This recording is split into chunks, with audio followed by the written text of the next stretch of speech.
Donc, dans la première partie, je rappelle juste pour récapituler. Donc, dans la première partie, j'avais parlé du contexte général de l'intelligence artificielle et de l'intelligence artificielle distribuée. Donc, vous avez sans doute remarqué qu'il y a la principale révolution a commencé à partir de 2017, notamment avec l'avènement des algorithmes basés sur ce qu'on appelle les transformers, qui sont basés sur le mécanisme d'attention. Ça, c'est quelque chose d'important.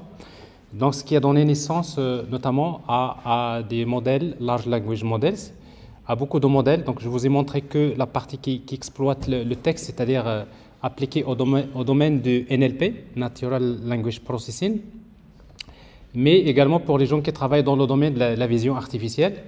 Il y a aussi des démonstrations, donc notamment avec Stable Diffusion.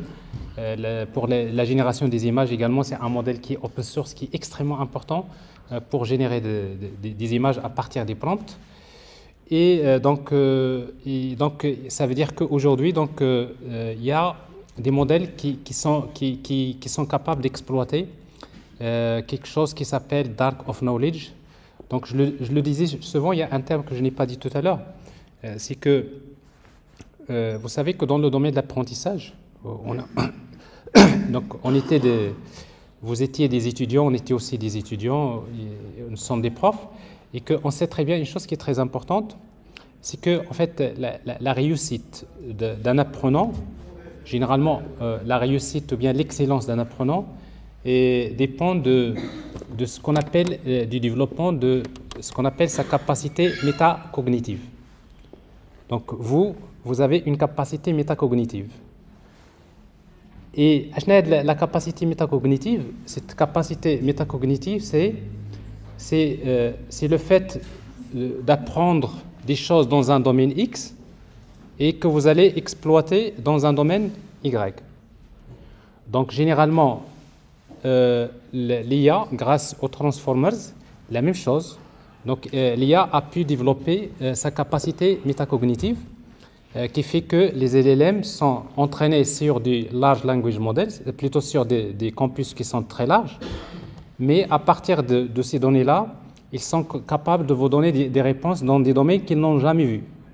Alors la preuve, donc ici on a vu avec la démarche RAG, c'est une démarche qui montre vraiment l'intérêt de mettre en œuvre de telles situations. Donc le prompt engineering, c'est une science. C'est une science donc, qui est pratiquée dans le domaine de la recherche. Il y a beaucoup de contributions qui se font dans le domaine de la recherche. C'est une science d'ingénieurs parce qu'il y a beaucoup d'entreprises qui recrutent des ingénieurs prompt engineering.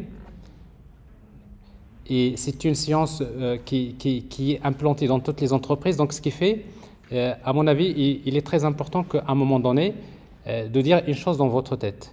C'est le prompt engineering, l'IA générative, c'est un outil que vous devrez mettre dans votre poche et vous le faites sortir dans votre domaine parce que c'est un atout important. Alors, voilà, donc ça concerne tout le monde. Alors maintenant, au début, j'ai parlé de l'intelligence artificielle distribuée et donc nous avons dit que depuis 1985, est né un concept qui s'appelle les systèmes multi-agents. Moi, personnellement, j'ai beaucoup travaillé sur les systèmes multi-agents depuis très longtemps et on a implémenté beaucoup de modèles, soit au niveau de la recherche, au niveau c'est-à-dire de l'ingénierie. Mais par contre, c'est qu'à un moment donné, c'est que cette approche multi-agent commençait à mourir. Pourquoi? Tout simplement parce que ce qu'on faisait, c'est qu'un agent, on dit toujours un agent, c'est une entité autonome intelligente. Donc, et un agent, pour qu'il soit autonome et intelligent, c'est bien. Il a besoin des algorithmes d'apprentissage supervisés. Avec les réseaux de neurones, on peut entraîner des modèles et il peut faire des prédictions. Il a besoin d'un corps, c'est-à-dire le body. Il a besoin de ce qu'on appelle l'embodiment. L'embodiment, c'est le fait de donner un corps à un agent. C'est-à-dire, et pour donner un corps à un agent intelligent, vous avez besoin des algorithmes d'apprentissage par quoi? Par renforcement, voilà. Donc vous êtes Donc, l'apprentissage par renforcement, c'est quelque chose d'important parce qu'il permet à l'agent d'interagir avec l'environnement et il apprend de l'environnement, il construit une table d'apprentissage. Donc, on a besoin de combiner ça. Tout ça, on le faisait. Ce n'est pas quelque chose de nouveau. Mais par contre, le problème, c'est que les agents qu'on crée, c'est des agents, on va dire, qui ont une limite. Quand vous créez un agent dans un domaine X, ben cet agent-là ne peut servir que ce domaine. Il suffit donc de recevoir une requête qui sort de son domaine, il va halluciner, il ne pourra pas répondre. Donc, ce qui fait que cette notion d'un agent qui est capable d'exécuter des tâches différentes, c'est quelque chose qui a pris du temps. Ben, et du coup, donc, dans le domaine de la recherche, on a beaucoup attendu, c'est-à-dire, les chercheurs, quand on dit on a beaucoup attendu, ça ne veut pas dire comme ça. Ce que les chercheurs, c'est que attendu, c'est-à-dire, ils font des productions, ils travaillent dans d'autres choses, dans d'autres pistes, mais justement, vous l'avez constaté qu'à partir de 2017, l'IA générative, les transformers, ont fait que maintenant, on est capable grâce aux LLMs, on peut créer des agents vraiment intelligents qui sont capables, c'est-à-dire de résoudre des tâches qui sont différentes. Donc, et du coup, la mise en œuvre des systèmes multi-agents va devenir, si vous voulez, c'est-à-dire une priorité comme modèle pour développer les systèmes complexes d'une manière générale. Et donc, voilà, à l'époque, il y avait des frameworks qui étaient utilisés, notamment comme JAD, par exemple, avec Java, c'est très connu. Il y a carrément une spécification qui a été donnée par la FIPA, c'est-à-dire avec un langage de communication entre les agents, ACL, Agent Communication Language. Il y a beaucoup de choses qui ont été faites depuis très longtemps, mais tout a stagné. Alors maintenant, il y a une nouvelle approche. Donc une nouvelle approche qui a commencé il y a quelques mois. Ce n'est pas quelque chose de très ancien. Il y a quelque chose qui a commencé il y a quelques mois et qui va devenir sans doute, c'est-à-dire quelque chose qui va devenir très important dans le futur. C'est ce qu'on appelle AI agents, c'est-à-dire les agents AI. Et donc, on a besoin des frameworks. On a besoin d'une nouvelle génération de frameworks qui sont capables de créer, d'implémenter des systèmes multi-agents, prenant en considération, bien sûr, l'état de l'art. Alors, parmi ces frameworks, il y a un framework qui est aujourd'hui peut-être le plus utilisé, en tout cas. Ça s'appelle Crow AI. Alors, Crow AI, donc c'est l'un des frameworks que je vais vous présenter dans cette démonstration. Mais dans ce domaine, je suis sûr que dans les mois qui viennent, il y aura beaucoup de frameworks qui vont être créés dans différents langages. Et ça va être. Mais en tout cas, donc l'un des frameworks, ce n'est pas le seul, c'est Crow AI. Alors en fait, selon le modèle de Crow AI, eh bien, tout simplement, les concepts fondamentaux. D'abord, avec Crow AI, on peut créer ce qu'on appelle des agents collaboratifs. C'est-à-dire, l'idée, c'est quoi? C'est de créer plusieurs agents qui sont capables de collaborer. C'est pour résoudre des problèmes complexes. Ça, c'est premièrement, ça, c'est une caractéristique des systèmes multi-agents. Et ces agents-là, collaboratifs, ils vont collaborer selon un process. Donc, il y a la notion de process. Alors, process, ça veut dire quoi? Rappelez-vous, c'est l'organisation. C'est-à-dire, les agents, je voudrais qu'ils communiquent, par exemple, de manière séquentielle ou là, hiérarchique, donc selon un processus. Il y a un processus d'exploitation des agents. Est-ce que je veux avoir un agent centralisé qui va faire travailler les autres, après il va faire une synthèse? Donc, il existe des modèles, donc il y a des process qu'on va mettre en place, et chaque agent, généralement, un agent AI va utiliser un LLM. Donc c'est ça maintenant la différence, c'est que l'intelligence, c'est fini de dire, tiens, je vais créer un modèle avec les réseaux de neurones, je vais entraîner, je vais. Si vous faites ça, vous allez revenir 20 ans en arrière, vous allez refaire tout ce qui a été fait. C'est que les LLMs maintenant, ça devient un outil de travail pour les agents. Donc c'est-à-dire que quand vous créez un agent, il faut lui donner cet agent-là. Si vous créez un agent embarqué dans des systèmes embarqués, ben vous lui dites, voilà, ton LLM, c'est l'autre qui se trouve dans tel serveur. Donc ce qui fait que quand vous associez un agent à un LLM, et bien tout simplement, votre agent, il va exploiter toute cette intelligence qui est fournie par ces large language models. Et après, donc, vous avez chaque agent, Donc, ici, donc, les agents, ils vont collaborer selon un process. Donc, il y a une organisation. Et après, chaque agent, on va lui donner des tâches. Donc, il y a la notion de la tâche. Un agent, il faut lui donner une tâche. Et une tâche, généralement, on va voir tout à l'heure, elle est décrite par un prompt. Parce que souvent, la tâche, il y a une description. Et qu'est-ce qu'on trouve dans la tâche? Eh bien, tout simplement, c'est ce que vous venez de voir, c'est du prompt engineering. C'est-à-dire la tâche, c'est dire system message, voilà le problème, voilà le type de problème. Et après, vous lui dites, voilà la tâche. Donc, vous voyez, donc, l'approche, il devient différent. C'est que la tâche, il ne s'agit plus de lui donner un algorithme, mais vous lui donnez tout simplement un prompt. Parce qu'on sait très bien que la majorité des tâches, ils peuvent être résolues sur la base des LLMs. Et après, mais par contre, les tâches communiquées avec LLM, ce n'est pas suffisant. Pourquoi? Parce que nous avons dit que vous pouvez toujours poser des questions aux Large Language Models, mais parfois, les Large Language Models ne sont pas actualisés. Vous ne pouvez pas lui poser des questions, par exemple, la météo qu'il fait maintenant, qu'il fait demain, je ne sais pas quoi, n'est-ce pas? Ou bien vous lui dites les performances de l'entreprise financière d'une entreprise X. Pourquoi? Parce que les données, par exemple, des bourses, il ne va pas les prendre. C'est que quand un LLM est entraîné en 2023, ben, si vous lui posez la question en 2024, donc ces questions, il ne peut pas vous répondre. Donc ce qui fait, ben, les agents ont besoin de ce qu'on appelle les tools, les outils.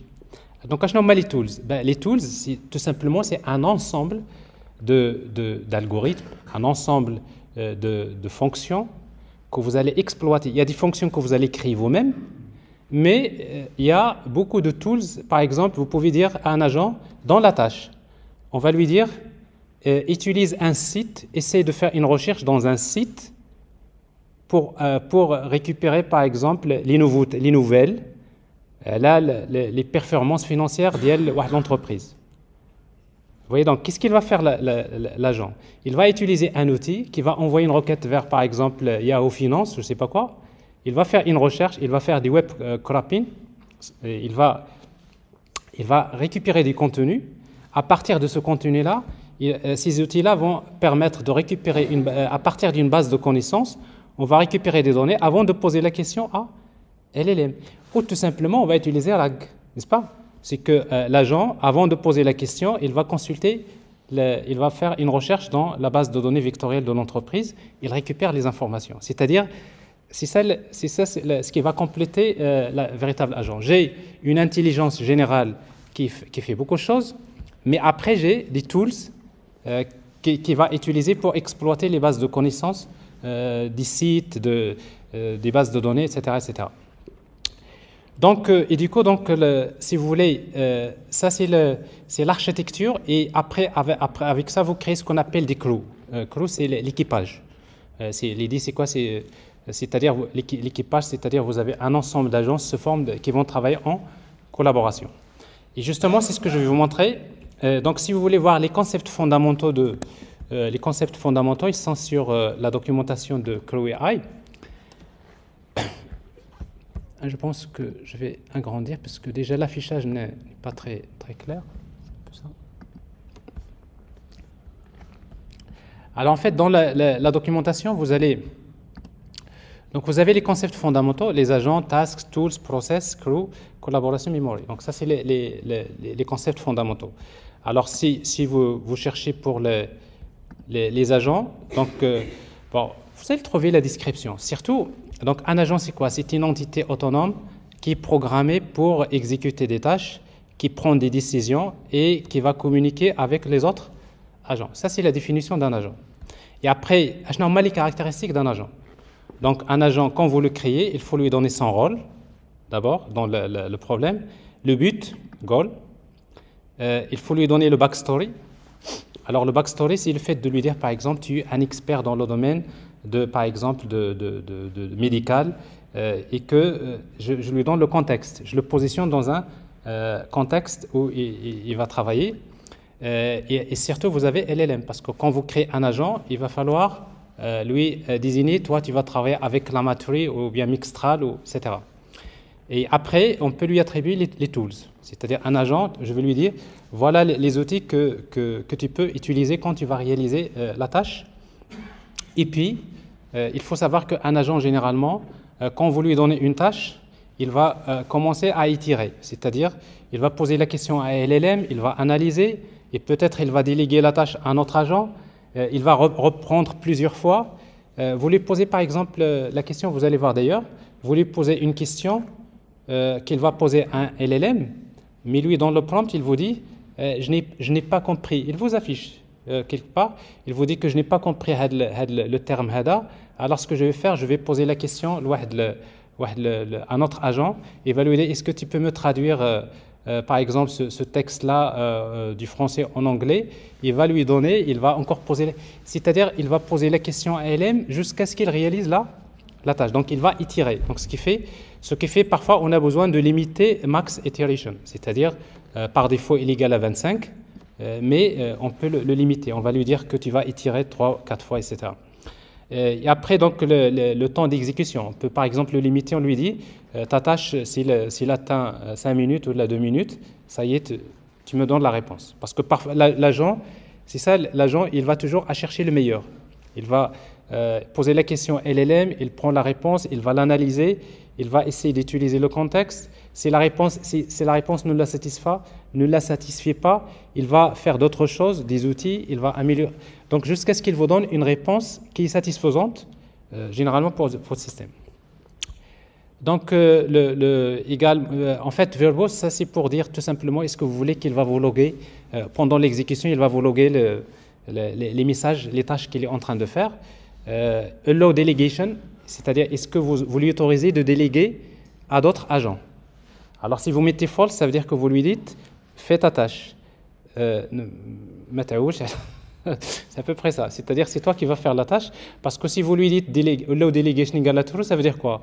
Ça veut dire je t'autorise, si tu vois quelque chose que tu ne peux pas faire, tu peux poser les questions aux autres agents. Et là, il a ses propres moyens de le faire. Voilà, donc callback, donc c'est-à-dire pour chaque étape, si vous voulez appeler une fonction, c'est la callback function, etc., etc. Donc Hada c'est l'agent. Et vous pouvez consulter également, donc si vous voulez voir le code, ben c'est ça. Donc c'est-à-dire en Python, créer un agent, c'est tout simplement c'est utiliser la classe agent. Et après vous spécifiez le rôle, goal, backstory, etc. Vous voyez donc toutes ces informations-là, vous les précisez, et là vous avez créé un agent. Alors maintenant, cet agent-là, vous voyez donc ici, vous avez tools, par exemple, ici, tools, c'est my tool 1, 2, 3, mais les tools, ça peut être des tools qui sont, que vous allez chercher sur, par exemple, LangChain, c'est-à-dire, il y a des tools classiques. Par exemple, vous lui dites, je ne sais pas, par exemple, cherche la météo, essaie de consulter les données de la météo, etc. Les outils, ce n'est pas ce qui manque. Donc, c'est des choses qui existent.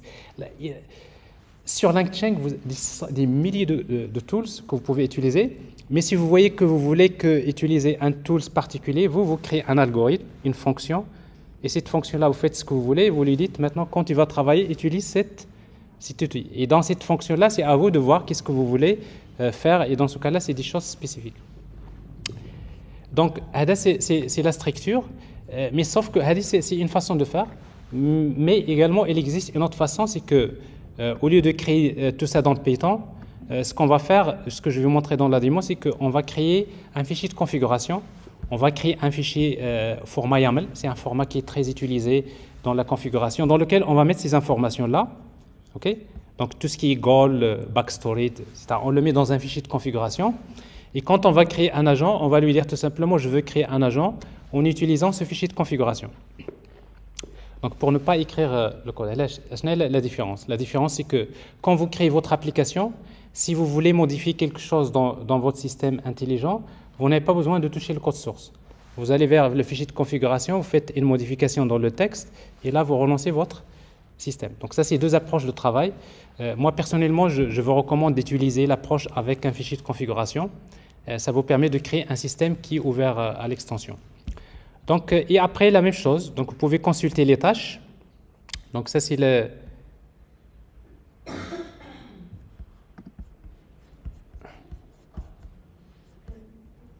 Oui, il y a une question, oui.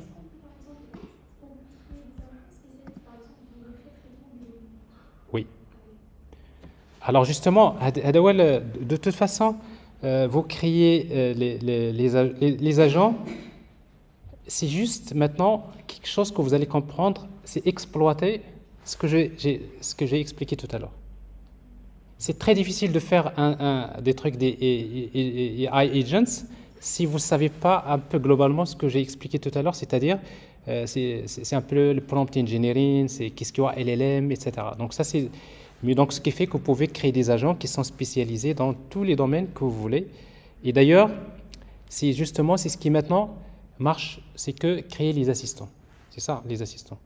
Tout à l'heure, je vais vous montrer comment créer un assistant qui va interagir, un bot, un chatbot, avec un agent, qui va interagir un utilisateur pour diagnostiquer une maladie.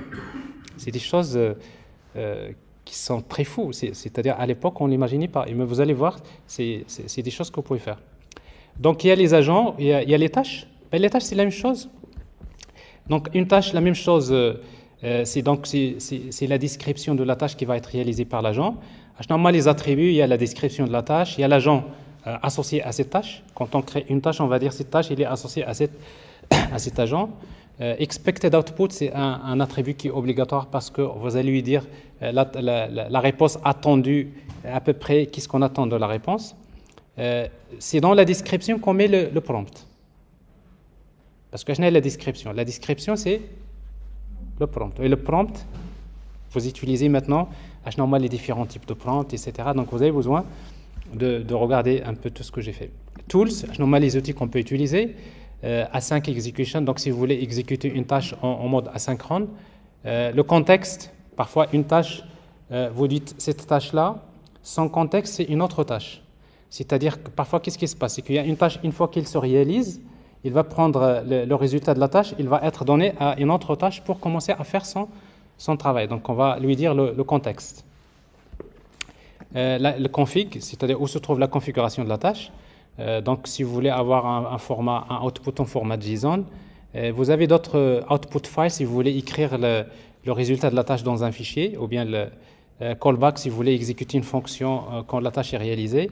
Human input si vous voulez spécifier donc parce que parfois pour une tâche il a besoin d'interagir avec un être humain. Donc il faut juste rappeler que les systèmes multi-agents, l'être humain fait partie des systèmes multi-agents. Parce que pour résoudre des problèmes complexes, l'intervention humaine, elle est modélisée. Donc ça fait partie de tout ça. Donc il y a les tâches. Vous voyez, donc pour créer une tâche, c'est la même chose. Donc vous créez task et après la description et l'agent. Normalement, il y a 3 attributs qui sont obligatoires. Il y a la description, il y a l'agent et ça. Expected output. Dans les anciennes versions, ce n'était pas obligatoire, mais j'ai remarqué que dans les nouvelles versions, c'est obligatoire. Oui? Oui. Alors, le prompt engineering, quand vous créez un agent, quand vous créez une tâche, vous créez une description.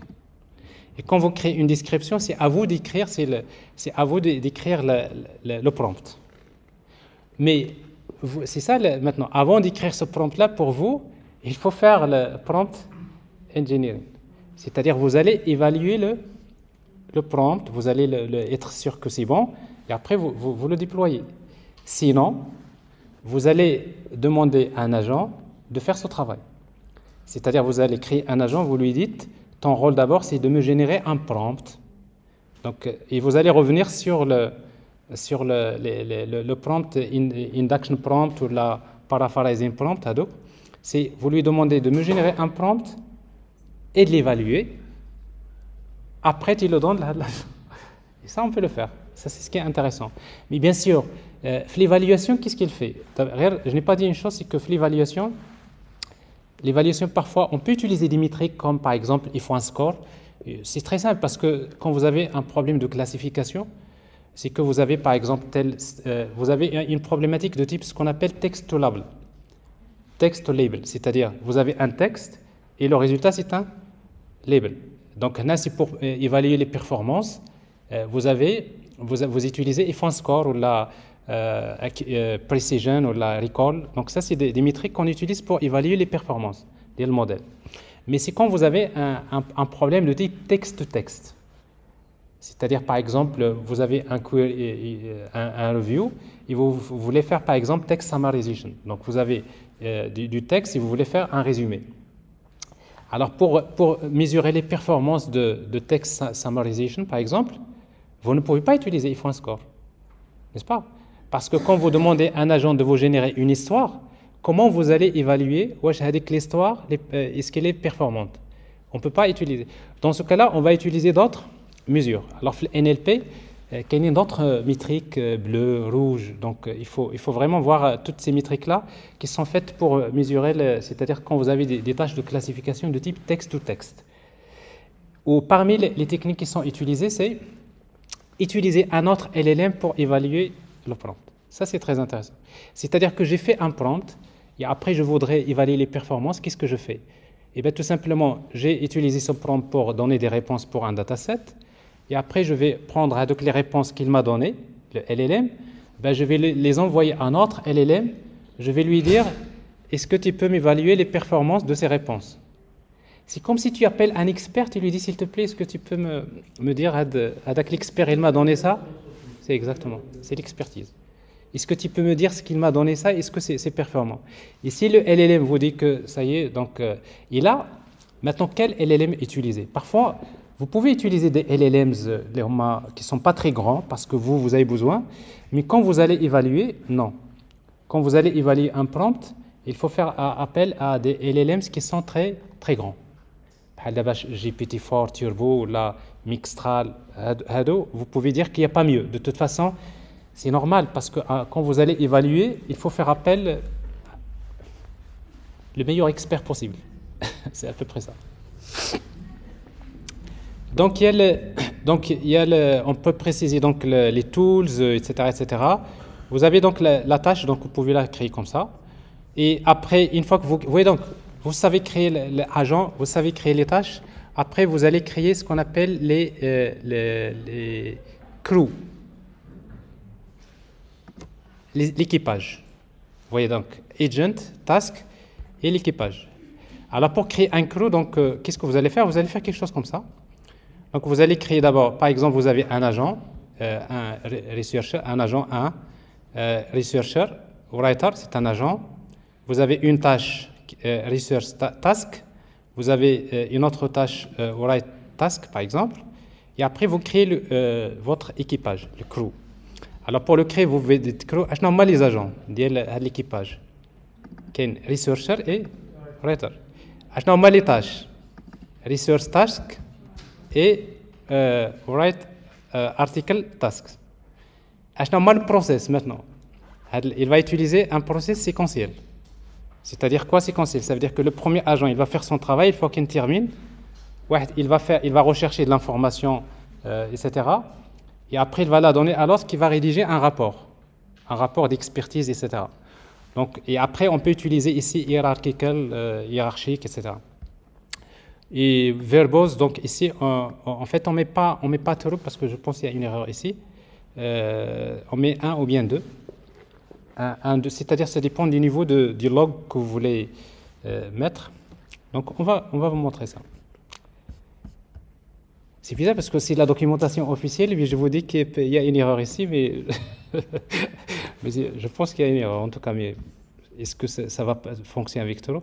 Alors maintenant, une fois que vous créez le crew, qu'est-ce que vous allez faire? Vous lancez le système multi-agent. Et pour le lancer, vous utilisez tout simplement ça. Regardez, crew.kickoff. Yallah, vas-y. L'équipage. Donc, il va utiliser ce process séquentiel, il va utiliser ses agents et ses tâches, et vous allez avoir, à un petit moment donné, vous allez avoir le résultat, et vous affichez votre résultat.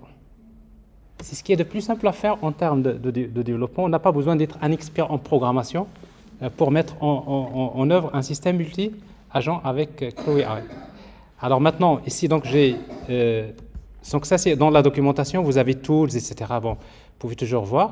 Alors, donc je vous ai préparé en fait 2 ou 3 démonstrations. Donc, la première démo, donc je vais faire ce qu'on appelle une application multi-agent dans laquelle je vais faire de aspect-based sentiment analysis. Aspect-based sentiment analysis, c'est que Tout à l'heure, on a fait des sentiments analysis. Donc, vous avez un review et à la fin, vous dites, wesh, positive ou là, négative. Alors, l'aspect based, c'est que, par exemple, vous avez des reviews qui concernent des laptops, par exemple, des ordinateurs. Et après, le review, l'écran, il est bien, mais le clavier, il n'est pas bon, et, etc. Donc, la souris, il est très bonne. Donc, c'est-à-dire que votre produit, vous avez plusieurs aspects. D'accord? Et à la fin, moi, je voudrais, le review, il doit me dire tel aspect, wesh positif. Chaque aspect, il doit détecter tous les aspects. Et après, pour chaque aspect, il doit me préciser wesh positif ou bien négatif ou bien neutre. Donc, parce qu'il n'y a pas que positif négatif. On peut... Donc, ce qui fait que ici, on va prendre une liste de reviews. Par exemple, the screen is good, the keyboard is bad. Mousepad, etc. Mousepad is quiet, etc. Donc, vous avez un review, mais ça, c'est simple. Mais dans la réalité des choses, les utilisateurs, ils ne vont pas vous dire ça. C'est qu'ils vont vous dire, je n'ai jamais vu quelque chose de si moche que ce que j'ai vu, mais quand j'ai utilisé ça, j'ai trouvé que ça n'a pas marché. C'est-à-dire, beaucoup de... Le review, c'est beaucoup de texte. Et ça, si vous prenez ce texte-là, maintenant, on va lui demander... à la fin de me générer l'output. Alors pour moi, le output, ça devient quoi? Ben, ça devient pour chaque review, il va extraire les aspects. Par exemple, ici, la catégorie, vous avez ici screen, keyboard, mousepad, qu'il a détecté.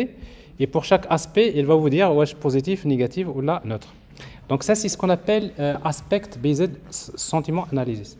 Alors pour faire ce travail-là, donc je vais exécuter le système multi-agent avec de LLMs. Le premier, c'est OpenAI. Donc, j'ai besoin de OpenAI Key et j'ai besoin de Croc API, c'est-à-dire Mixtral.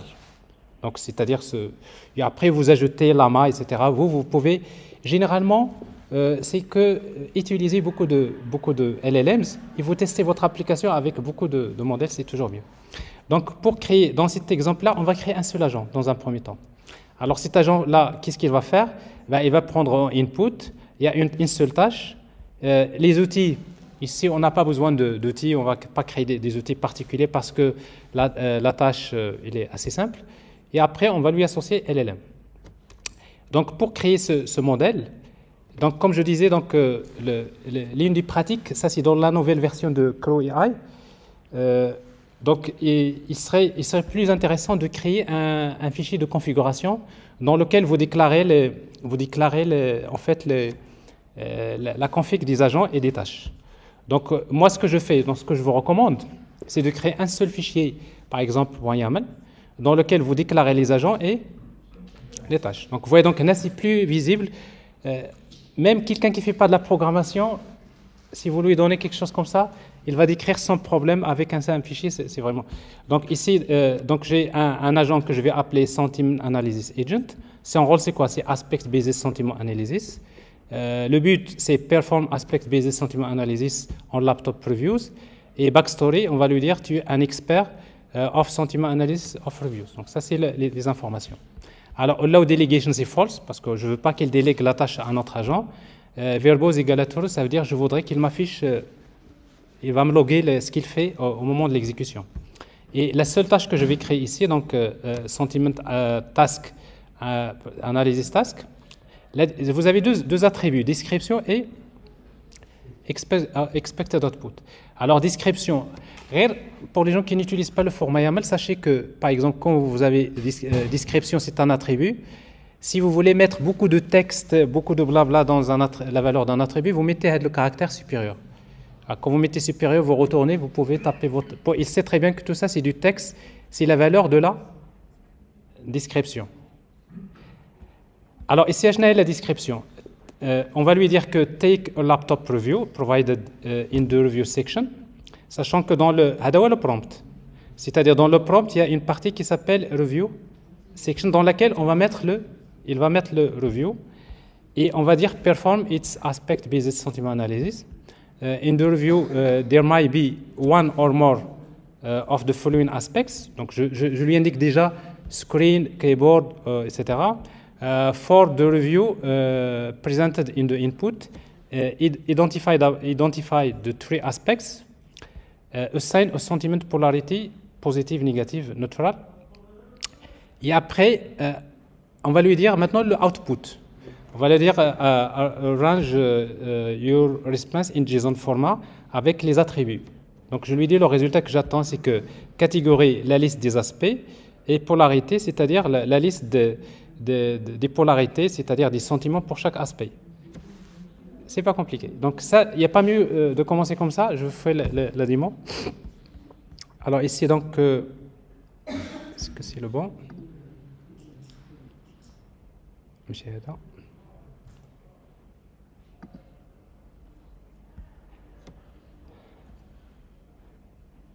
Voilà.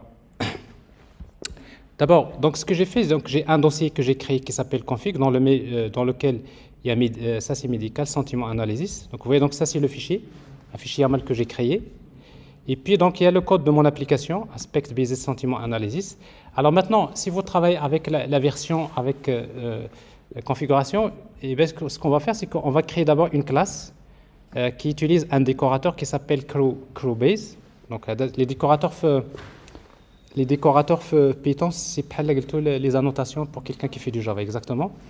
Et après, on va définir un attribut qui s'appelle agents-config, dans lequel on va mettre le chemin où se trouve le fichier de configuration de l'équipage, c'est-à-dire, dans notre cas, c'est agent.yaml qui se trouve dans ce dossier-là. Et puis, on va, donc là, au niveau du constructeur, qu'est-ce qu'on va faire? On va juste définir un attribut. Donc, nous allons définir un attribut, un AR, que je vais appeler modèle name. Plutôt, je vais créer le modèle. Donc, mon application, je vais créer les modèles. Normalement, les modèles, je vais créer Croc LLM avec chat Croc. Donc, ça, c'est le modèle Mixtral que je vais utiliser. Voilà, c'est API key. Je vais utiliser quelle température? C'est 0. Et je vais déclarer également GPT-4. Donc, c'est-à-dire, mon système, je vais le tester avec de LLMs. C'est à moi de choisir après. Donc, il y a GPT-4. Et après, je vais créer les agents. Maintenant, pour créer les agents, je vais juste créer une fonction qui s'appelle Sentiment Analysis Agent, qui va retourner un agent, Return Agent. Alors maintenant, quand je dis Return Agent, regardez, config. C'est-à-dire, où se trouve la configuration de cet agent? Il se trouve dans le fichier qui s'appelle agent config, le fichier header. Et qu'est-ce qui m'intéresse dans agent config? Il y a un attribut qui s'appelle agents. Et comment s'appelle l'agent? C'est, voilà le nom de l'agent. Donc ça, c'est tout le reste se trouve maintenant dans le fichier YAML. On fait la même chose avec la tâche. Je vais créer une tâche, sa config se trouve dans le fichier, etc.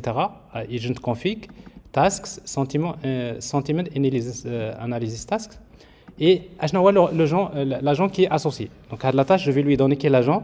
C'est tout simplement, c'est ici. Tout simplement, c'est j'appelle la fonction qui s'appelle sentiment analysis task. C'est-à-dire c'est cet agent. Donc à la tâche, je lui associe un agent. Maintenant, qu'est-ce qu'il me reste? C'est de créer l'équipage crew. Alors, ici, return crew, donc achetons les agents. Normalement, les agents, je dois lister les agents. Mais du moment que vous utilisez ici la notation agent, si vous écrivez 10.agents, il va chercher toutes les méthodes qui ont avec le décorateur agent. C'est plus pratique, comme ça, je trouve que c'est mieux. Ici, tasks, la même chose, 10 self.tasks. Donc, il va regarder quelles sont les tâches qui existent. Verbose égale à 2. Donc, soit 1, soit 2. Donc, ça dépend du niveau. Est-ce que vous voulez loguer tout le détail ou bien juste quelques éléments? Et le process, c'est séquentiel. Alors, maintenant, j'ai une liste de reviews. Mon application, il va faire quoi? Il va créer donc le crew. En faisant appel à la classe, il va créer le crew.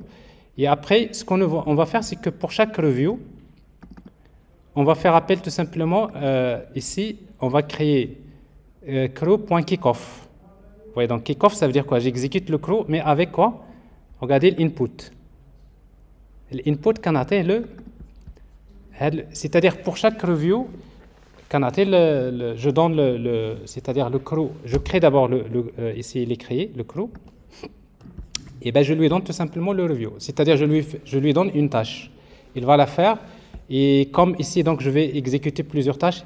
Ici, j'ai choisi de faire une boucle simple comme ça. Mais cette boucle-là, lui-même, vous pouvez l'attribuer à un agent. C'est-à-dire, vous pouvez dire à un agent, voilà la liste, essaie de parcourir ça et chaque review, tu le donnes à l'autre. Tout ça, vous pouvez l'automatiser. Alors, ça, je vais l'exécuter. Alors,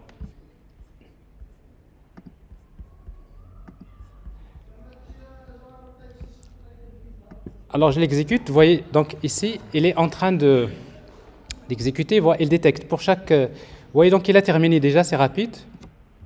Alors, qu'est-ce que je vois ici? Donc, je vois le résultat final. Et dans le résultat final, moi, je le vois, mais malheureusement, vous ne le voyez pas parce que l'affichage, il est, il est scalé. Donc, ce que je vais faire, c'est que je vais le prendre, je le mets dans un fichier. OK. File.text. .json.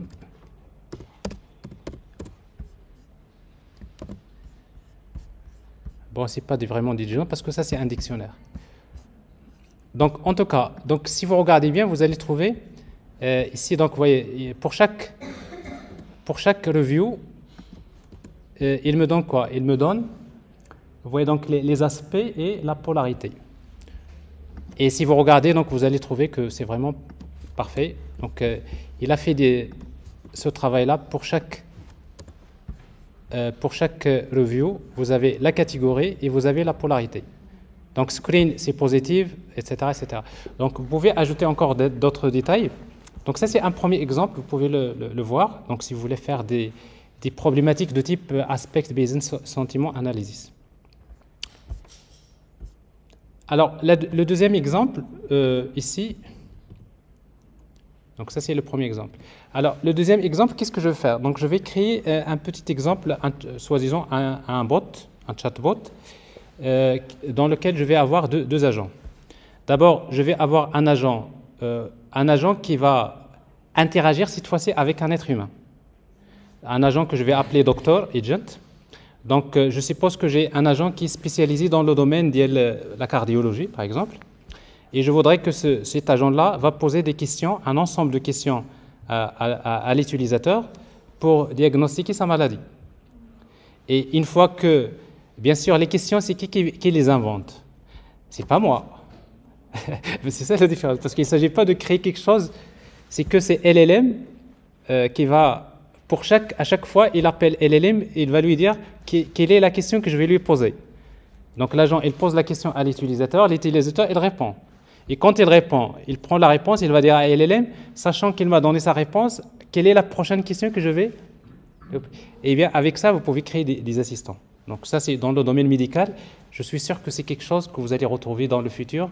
C'est une activité qui va battre vraiment le record parce qu'il y a un besoin, parce qu'on n'a pas beaucoup de médecins c'est que les gens, ils attendent beaucoup de temps pour avoir une consultation. Donc, ce qui fait que l'idée, c'est quoi? C'est de créer des assistants. Alors, pour le moment, ici, donc, vous allez voir, c'est juste une interaction avec l'utilisateur, on tape le texte. Mais après, tout simplement, qu'est-ce qu'on va faire? Et au lieu de poser la question, on va faire appel à un modèle text-to-speech. Donc, au lieu de poser la question sous format texte, il va parler, il va lui poser la question. L'utilisateur, il va répondre avec l'audio, n'est-ce pas? Et quand on prend la réponse de l'utilisateur audio, on fait appel à un modèle qui est speech to text. Et après, on pose le texte à LLM, il nous répond. Vous voyez, donc, ce n'est pas compliqué. C'est-à-dire, si vous voulez passer un vrai robot qui parle à des êtres humains, eh bien, tout simplement, si vous savez résoudre le problème avec le texte, vous ajoutez deux composantes, text-to-speech, speech-to-text, et après, vous réglez le problème. En tout cas, donc, l'exemple, et donc l'agent, il va poser un certain nombre de questions à l'utilisateur, et après, une fois qu'il termine, il va faire appel à notre agent qui va rédiger un rapport médical. Donc, l'agent qui va rédiger, il va se baser sur l'interview, et après, il va nous rédiger, c'est quelqu'un qui est spécialisé dans la rédaction, par exemple, le rapport médical. Alors, pour faire ça, c'est pareil. Donc, on va créer un fichier YAML dans lequel donc, je vais avoir les agents. J'ai Doctor Agent. Le rôle, c'est un docteur, diagnostiquer la maladie du patient. Vous voyez, donc, ici, donc, j'ai créé en français. Donc, backstory, On va lui dire tu es un expert dans le domaine médical cardiologue pour diagnostiquer des éventuelles insuffisances cardiaques. Low delegation false, verbose, etc. Je crée un autre agent, reporter agent. Donc c'est un rapporteur. Le but c'est quoi? C'est rédiger un rapport médical qui résume l'interview du docteur. On va lui dire maintenant, utilise un outil médical pour proposer un traitement du patient. Est-ce que rappelez la notion de tools? Alors maintenant, normalement, un LLM, si vous lui dites, est-ce que tu peux me donner le traitement à prendre? Il ne peut pas le faire. Il vous dira jamais, il va vous dire, je ne suis pas entraîné pour donner des traitements. Parce que pour donner un traitement ou là, proposer un traitement, il faut consulter Donc ici, je vais tenter, je vais lui dire, quand tu vas me fournir pour me donner, essaye de consulter un outil médical. Alors maintenant, si dans ma configuration, je lui donne les outils, je lui dis par exemple, utilise le site ou ma base de données, eh bien, il va utiliser un site ou là, une base de données pour récupérer les informations pour donner un traitement. Donc ça, c'est ce que je suis en train maintenant d'utiliser un tool. Ici, bon, c'est juste pour vous donner un exemple. Backstory. Donc c'est je lui dis, le backstory, tu es un expert qui a l'habitude de rédiger des rapports médicaux sur la base d'un interview médical. Donc vous voyez donc le backstory, je dois le situer. Alors après il y a les tâches. Donc vous voyez donc il y a deux tâches. La première c'est interview task. Donc je vais lui dire cette tâche consiste à interviewer un patient qui présente des signes d'insuffisance cardiaque.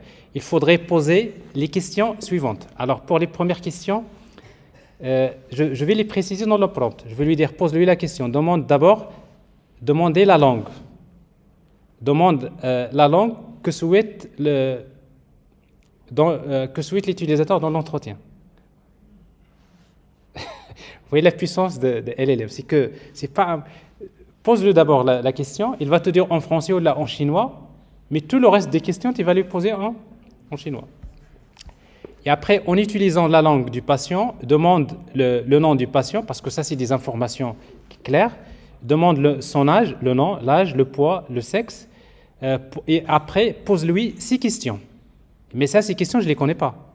Maintenant, on a LLM, c'est lui qui va utiliser son expertise dans ce domaine pour poser des questions, pour collecter les éléments d'un diagnostic préliminaire. Et après, expected output, c'est des questions, il y a un qui manque, bien précise et ciblée. Et ici, regardez, max iteration, c'est combien? C'est 6. C'est-à-dire, je vais lui demander de poser combien de questions? Ces questions. Je peux lui dire 10 ou ce que je veux. Voilà. Et après, reporter task, je n'ai la description, résumer le contenu du rapport, c'est très simple. Et après, le rapport médical. Alors, on va regarder cet exemple-là.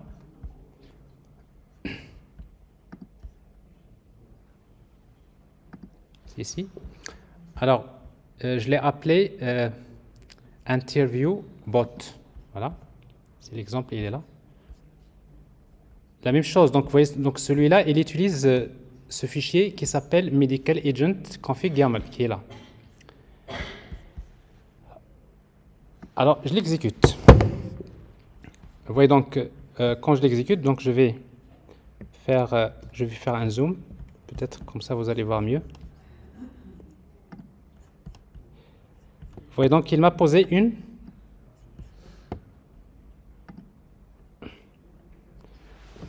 Alors,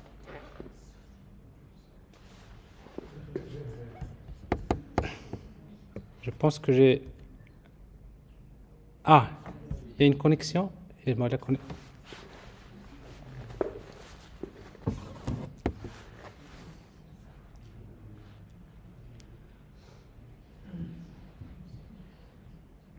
non, il n'y a pas de problème de connexion.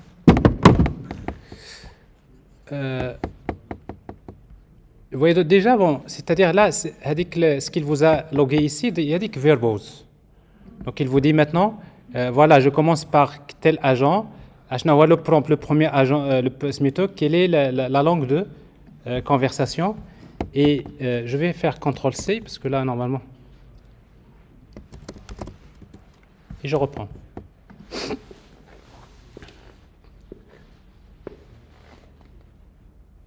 Voilà.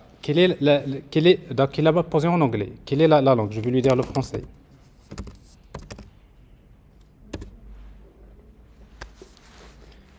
Alors maintenant, il me dit quel est ton âge. Donc, c'est-à-dire, c'est dans la logique. Plutôt ton nom. Allez, Mohamed. Quel est ton âge?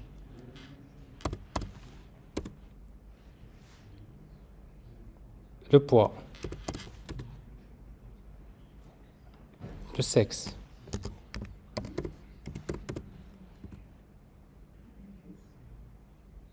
Oui, donc pour chaque question, alors, il contacte LLM, c'est LLM qui va, jusque-là, les questions sont simples. Mais à partir de là, regardez, avez-vous ressenti une fatigue ou un essoufflement inhabituel ces derniers temps? Oui. Allez, Zamar, Anif Sali.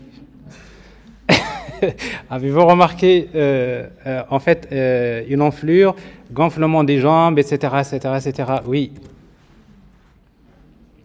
Des palpitations? Oui. Il ne s'agit pas uniquement des questions oui ou non, mais parfois il vous dit décris-moi, etc., etc. Bon, en tout cas, donc ça dépend. Avez-vous récemment pris du poids? Oui. J'ai pas pris du poids, j'ai jamais pris du poids.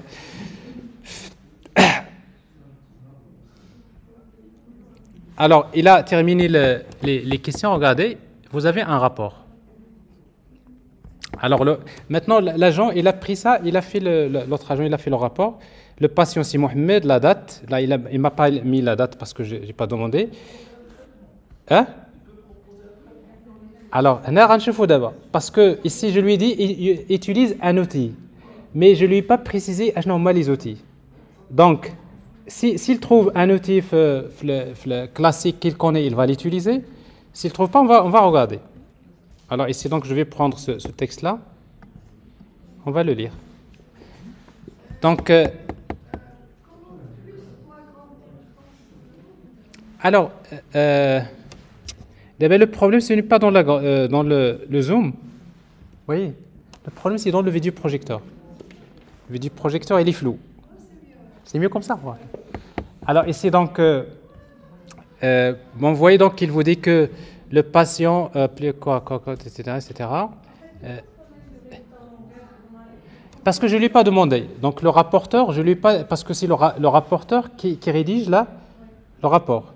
Donc je ne lui ai pas dit que essaye de me donner ton rapport en français. Je ne l'ai pas dit dans la tâche. Les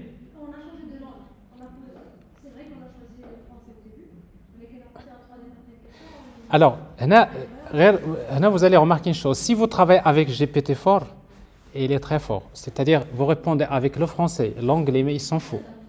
Et vous lui donnez une réponse parce que c'est ça les agents. Quand il lui donne, oui, il attend le français, tu lui donnes par exemple quelque chose, par exemple, je ne sais pas, je sais pas quoi. Vous lui donnez quelque chose qu'il n'a pas compris. Qu'est-ce qu'il va afficher? Il vous dit que ce terme, je ne l'ai pas compris. Qu'est-ce qu'il va faire? Il ne va pas vous dire, je vais faire appel à notre agent, est-ce que tu peux m'expliquer la traduction de ça vers ça? Il va les traduire.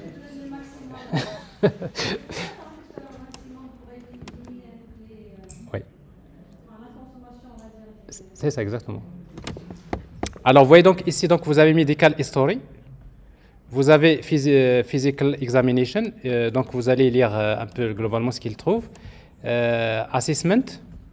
Et voilà le process. Il vous conseille de faire un électrogramme. Et il faut faire ça. Et donc ça, c'est-à-dire, il faut faire un diagnostic. C'est-à-dire, il a identifié que vous avez des possibilités d'avoir une insuffisance cardiaque. Mais pour être sûr, il faut faire les analyses. Et après, il vous dit que le patient was educated about the importance of with the primary, etc., etc. Et ici, il n'y a pas de... Voilà, il vous dit que to seek immediate medical attention. Donc ici, il ne m'a pas proposé de traitement. Techniquement parlant, dans le domaine médical, si vous ne créez pas un outil vous-même, il ne va pas vous proposer parce que, vous savez, c'est une question importante. Dans le domaine de l'intelligence artificielle, il y a quelque chose qui s'appelle l'éthique. C'est très important, ce qu'on appelle l'IA responsable. Et tous les grands systèmes, notamment OpenAI, et ce que vous voyez par exemple sur ChatGPT, tout ça, ils respectent ce qu'on appelle les principes de l'IA responsable. Donc l'IA responsable, il y en a 10, il faut les connaître. Peut-être j'ai l'occasion. Quelle est la transparence, quelle est l'ethnicité, c'est-à-dire l'ethnicité, plutôt vous avez parmi la transparence, la sécurité, bref, il ne me vient pas en tête, mais il y en a une dizaine. D'accord? Et parmi les choses, c'est que généralement, dans le domaine médical, d'ailleurs, il a la chose, c'est que par exemple, quand vous appelez un médecin la radio, il va dire un traitement. Parce que le traitement dans l'éthique, il ne peut être donné que par un médecin spécialiste. Donc, maintenant, si tu veux que l'agent te donne un traitement, il faut créer un tool. Tu veux lui dire, pour donner ce traitement, consulte cette base de données. C'est la base de données. Le traitement est fait. Donc, l'intérêt des tools. OK? Donc, ça, c'est les exemples. J'ai aussi, je pense qu'on va faire une conclusion à ce niveau-là. J'ai aussi un troisième exemple que vous pouvez consulter dans le repo. Donc, c'est un exemple qui est... voilà, ça c'est très, très courant. C'est que vous allez faire une analyse financière.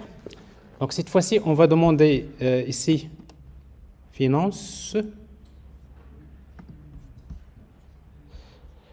Donc, c'est-à-dire, vous avez ici on va lui donner le nom d'une entreprise.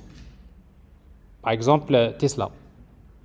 Et on va lui donner, il y a un agent qui s'appelle Company Researcher. On va lui dire, va me chercher les informations financières à l'aide de l'entreprise.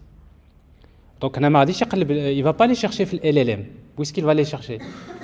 Tool.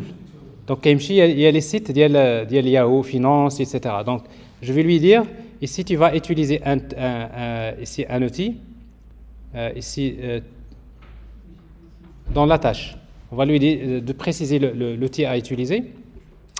Donc, il va préciser, donc, il va d'abord chercher les informations et ensuite accompagner un analyste. Donc, c'est un agent qui va faire de l'analyse financière sur la base des données qu'il a récupérées. Et après, donc vous avez les tâches, les deux tâches, etc. Bon, la même chose. Ici, c'est vraiment très intéressant. Ça, c'est... Donc, Nail vous demande quelle est la... Alors ici, donc, je pense que j'exécute pour une entreprise qui s'appelle Tesla. Donc, vous voyez, donc c'est très rapide, vous voyez. Ah ouais, ça, c'est l'analyse financière. Avec des points précis pour chaque point. Les éléments, quand vous lisez ça, croyez-moi, les spécialistes du domaine, quand ils regardent des choses comme ça, ils tiennent la tête. C'est pas possible.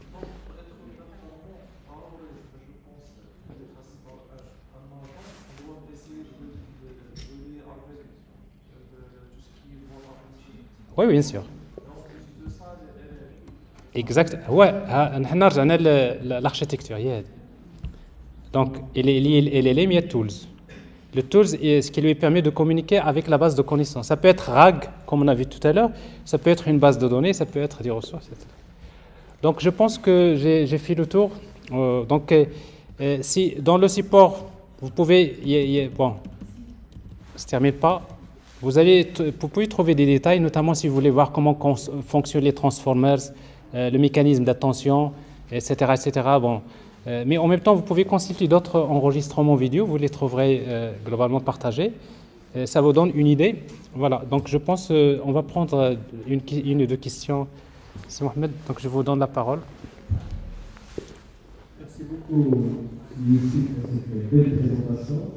Si vous avez des questions, par contre, moi j'ai une question avant de passer à la parole à tout le monde.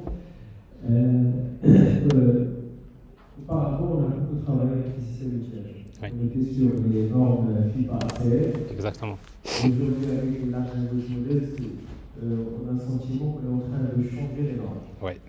Et est-ce que FIPA ACL a gardé les perspectives? Est-ce qu'elle a continué avec l'ingénierie modeste?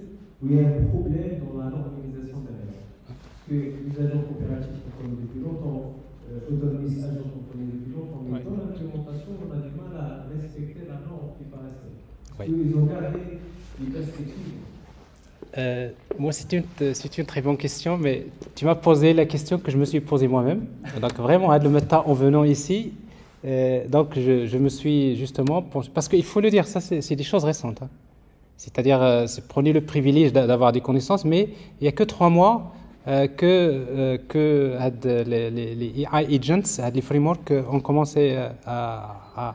Donc, ce qui fait que, effectivement, parce qu'avec la FIPA qui a une spécification sur les systèmes multi-agents, et d'ailleurs, je me suis posé la question exactement, est-ce que la FIPA va changer les spécifications? Parce que j'imagine que ça va prendre un peu de temps. Ou bien, est-ce que tout simplement la FIPA est morte, il y aura une autre organisation qui va être créée?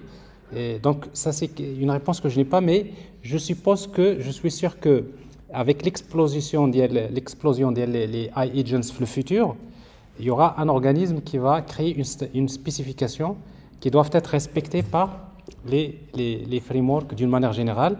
Parce que maintenant, vous voyez, Crow AI, c'est du Python, mais croyez-moi que dans 2 mois, vous allez voir ça Java, vous allez voir dans tous les langages. Pourquoi? Parce que je disais bien, le plus difficile, il est où? Le plus difficile, il est là. LLM, c'est déjà fait. C'est Python qui a fait les LLM. C'est comme si vous dites Python, il a fait déjà son travail. Il peut dormir. Donc maintenant, si vous voulez créer les applications, Alors maintenant, c'est ça. Justement, Spring AI. Effectivement, Spring a créé Spring AI. Donc maintenant, avec Spring AI, vous pouvez mettre en œuvre de la même manière. Donc, avec Spring, avec Java, tout ça, vous allez profiter de quoi? Si vous allez profiter de l'écosystème. C'est que maintenant, c'est l'ingénieur. Et là, quand vous travaillez avec Spring pour faire ça, vous allez facilement avoir beaucoup de possibilités, plus que Python. Parce que Python, son point fort, c'est les librairies AI, etc. Mais pour tout ce qui est la communication avec les systèmes d'information, les systèmes distribués, tout ce qui est... Là, encore Java, il a pris des années d'avance. Donc, ce qui fait que, je pense, le langage comme Java, il va profiter beaucoup. Donc, c'est que bientôt, vous allez voir un JED, une nouvelle version de JED, qui va être montée dans cette base. Si ce n'est pas créé, moi, personnellement, je vais la créer. Moi, je vous le dis parce que dans le passé, j'ai déjà créé des systèmes, des frameworks multi-agents, etc. Mais je pense que c'est un travail qui peut être fait dans un laboratoire. C'est faisable, c'est très faisable, parce que le principe, c'est quoi? La base, c'est prompt engineering. Donc, si vous voyez avec Spring AI, vous pouvez faire maintenant un RAG. J'ai déjà d'ailleurs fait des démonstrations là-dessus facilement. Et bien, tout simplement, ce genre de choses, vous pouvez les faire. Mais la question de la FIPA, c'est vraiment une très bonne question. D'autres questions? Une ou deux questions rapidement.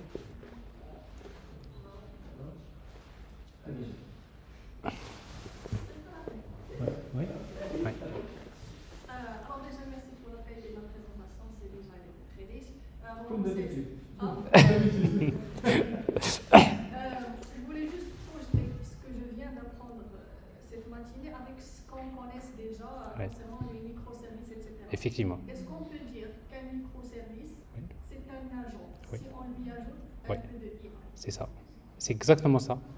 Parce qu'en fait, vous savez que les systèmes multi-agents, si vous voyez la réalité, c'est que les frameworks multi-agents, ils ont stagné sur quelque chose. Parce que pour eux, ils cherchent toujours à créer des agents intelligents, etc. Mais l'approche maintenant la plus réussite, c'est-à-dire les systèmes de l'entreprise, c'est les microservices. Ben, finalement, le microservice, avec les conteneurs, avec le cloud, etc., il fait des merveilles. Alors maintenant, vous créez un microservice. Avec Spring AI, c'est fait pour ça. Spring AI, vous avez un microservice qui est connecté à LLM. Et si vous avez un microservice qui est connecté à LLM, ben vous avez un agent. Alors maintenant, qu'est-ce qui reste maintenant? La coordination. Alors la coordination, pour le moment, il n'y a pas de standard. Avant, il y avait ACL qui standardise la communication. Alors maintenant, qu'est-ce qui va se passer? C'est que je suis sûr que Spring AI va créer sa propre version des AI agents, ça c'est sûr.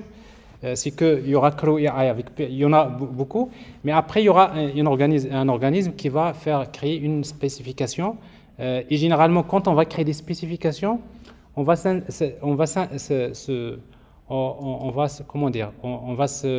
s'inspirer du framework le plus utilisé. Souvent, c'est-à-dire, si vous regardez cette architecture, cette architecture-là, il y a le Crow AI, parce qu'il est d'ailleurs maintenant le plus utilisé, c'est celui-là.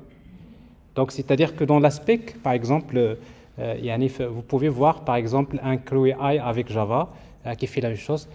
Je suis sûr que ça va se faire parce que, comme je disais, un ingénieur logiciel qui développe, qui sait, le prompt engineer, il peut créer ce genre de framework. Et je pense que si ça se crée dans le cadre d'un laboratoire, ici, surtout au Maroc, par exemple, ça serait une très bonne chose.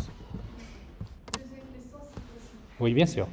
Alors, concernant la création, parce qu'on ne peut pas parler de créer un LLM parce qu'il existe déjà des solutions open source, mais est-ce qu'on profitait pour faire une modification et créer un LLM spécialiste, par exemple, à un domaine très très précis? Oui. Alors, en fait, j'ai déjà à peu près répondu à la question. Donc, vous savez, si vous voulez spécialiser un LLM dans un domaine précis, vous faites le fine-tuning. A dit la première solution. Fine-tuning, c'est ça. Vous prenez un LLM petit, qui n'est pas très grand, vous lui donnez un dataset dans votre domaine précis, vous faites le fine-tuning et vous avez un LLM spécialisé au domaine médical. D'ailleurs, si vous allez vers Hugging Face, il y a 10 milliers de modèles spécialisés dans des domaines. Ça, vous pouvez le faire dans votre laboratoire. A dit la première. La deuxième, c'est justement, l'année dernière, j'avais fait une conférence, ça doit être à la fin des slides, parce que je ne supprime jamais les slides. C'est justement, ça doit être celle-là. Voilà. Donc là, effectivement, vous avez besoin de connaître un peu avec le mécanisme d'attention, donc c'est-à-dire les transformers, et vous allez... donc ça explique comment ça marche, les encodeurs, les décodeurs. Et ici, donc, j'ai créé un exemple d'application, justement, qui fait ça. C'est-à-dire, vous allez prendre BERT. Tous les LLM, ils sont basés sur quoi? Sur deux modèles, qu'un BERT ou qu'un GPT. BERT, c'est le modèle des transformers de Google. Et GPT, c'est le modèle des transformers de... Donc, ils sont gratuits, tu les télécharges. Et après, quand tu vas le télécharger, tu vas lui ajouter un modèle spécifique. Tu vas créer un modèle de réseau de neurones, un classifieur dans ton domaine.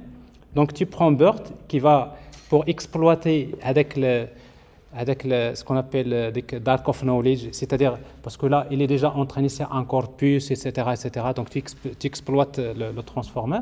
Au net, tu lui ajoutes ton propre modèle.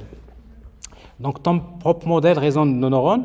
Et là, il va te faire, par exemple, ici, je fais des sentiments analysis, mais d'une autre manière. Laquelle?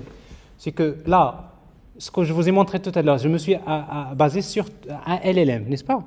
Mais là, je suis en train de créer ton propre modèle. C'est-à-dire, tu as BERT, tu ajoutes un modèle de réseau de neurones que tu vas créer, tu l'entraînes avec ton dataset. Cette fois-ci, il n'y a pas que 5 exemples. Il te faut vraiment un grand dataset, c'est-à-dire si tu es dans la logique et tu crées ton modèle. Bon, le code, il est là. Voilà. Vous allez même trouver jusqu'à le déploiement avec une API, REST, etc. Ça fait une année, mais voilà. C'est exactement. Donc, il est déployé via une REST API. Et là, je pose la question en français. Mais ici, je pose la question en français. Il n'y a pas de LLM. Ici, je pose la question en français. Mais lui, j'utilise ici Google Translator, quelque part ici. Vous voyez? Deep Translator. C'est que je prends la requête d'utilisateur, je l'envoie à Google Translator, je la convertis. Donc finalement, c'est beau. Mais ça, il te faut un GPU parce que pour entraîner, quand je lance l'entraînement du modèle, ça prend 56 heures. Hein. Donc il te faut vraiment des GPU. Mais ça, c'est intéressant. Moi, il y a une conférence que j'avais faite là-dessus, mais peut-être là encore, il y a les petits détails c'est-à-dire, ça vous donne une idée comment les LLMs ont été créés. Ça, c'est intéressant.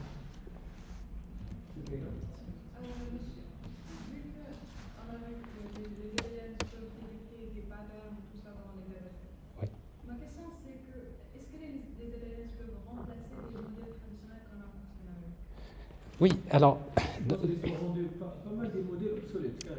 ça c'est clair. Donc, il y a déjà une chose qui est sûre, c'est qu'il faut savoir la puissance de l'IA générative. Donc, le domaine de NLP ou le domaine de la vision artificielle. C'est ce qui se passe dans la vision artificielle, c'est incroyable. Quand je suis sur Facebook, quand je fais des images incroyables. C'est LLM qui génère donc les images. Donc, en fait, dans la ligne de démonstration, je vous montre comment travailler avec Stable Diffusion. Donc, en tout cas, c'est pas le moment pour montrer tout ça. Mais ce qui est sûr, c'est que, voilà. Donc, ça, c'est Stable Diffusion. Bon, ça, c'est une image générée à partir d'un prompt. J'ai besoin d'un tableau de peinture Picasso avec une guitare, avec un chat assis à côté d'un personnage. Donc, ça, c'est un prompt.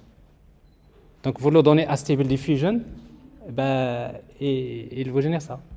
Et si vous voulez voir le code Python de ça, bon, en fait, le code, il est quelque part ici. Je ne sais pas, je ne me rappelle pas. Mais c'est l'interface. Mais avec Python, quelques lignes, vous faites des trucs comme ça. Donc, pour répondre à ta question... Hein? Ça donnait Picasso ou Picasso ou je ne sais pas ce que ça donnait, mais en tout cas... les transformers, les VI transformers, donc ils ont révolutionné l'intelligence artificielle. Donc ça veut dire qu'il y a beaucoup de modèles classiques. Généralement, les modèles classiques, c'est bien. Si vous avez un dataset précis dans un domaine précis, restez sur le classique, etc. Il n'y a pas de problème. Mais le problème, il est où? C'est que comment exploiter les données non structurées. Parce que vous savez, c'est ça le problème, c'est qu'on sait exploiter les données structurées depuis très longtemps. Mais les données non structurées, qui contiennent beaucoup de détails pour la prise de décision, on ne les exploite pas. Maintenant, grâce à ça, vous exploitez les données structurées et les données non structurées. Donc ça, c'est plutôt peut-être ce qu'il faut accentuer. Je pense qu'on a pris du temps, donc voilà. On va se voir, Inch'Allah, une autre fois. Il n'y a pas de souci.